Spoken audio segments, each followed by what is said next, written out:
Hi everyone, Kian here. So let's talk about the verse Luke 12 verse 20 to 21. Ang sabi dito, ngunit sinabi sa kanya ng Diyos, hangal, sa gabing ring ito ay babawiin ka ng buhay. Kanino ngayon mapupunta ang nilaan mong pera para sa iyong sarili?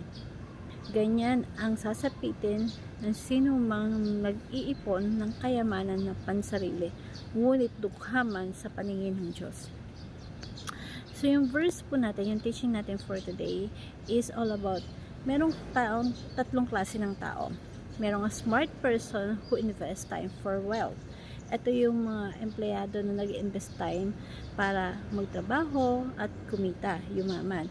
And pangalawa, a clever person who invests wealth for time. Ito naman yung mga wise person na pang long term yung pag-iisip nila.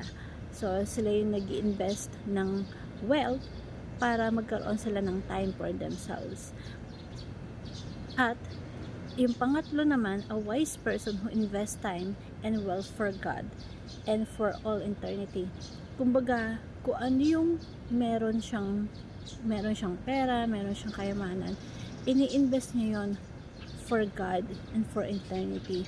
So, kung meron kang pagkakataon ngayon sa buhay mo na as it is your last chance, you give your best, your 100% na gumawa ng mabuti, huwag ka mag-backslide, good morning po, at iniisip mo lahat ng gagawin mo para sa ikalulugod ng ating Panginoon, service, kundi yung mag-invest ka, yung money na meron ka, hindi lang pansarili mo, kundi ini-invest mo yon para sa kaluguran ng ating Panginoong Diyos.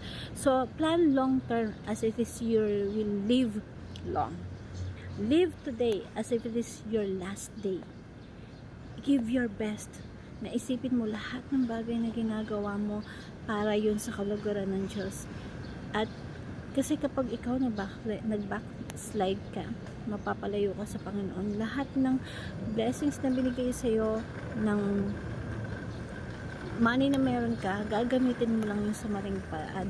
Pero when you are invest time and wealth toward God, lahat ng blessings na ibibigay niya sa iyo, gagamitin mo yon para sa kaluguran ng ating Panginoong Diyos.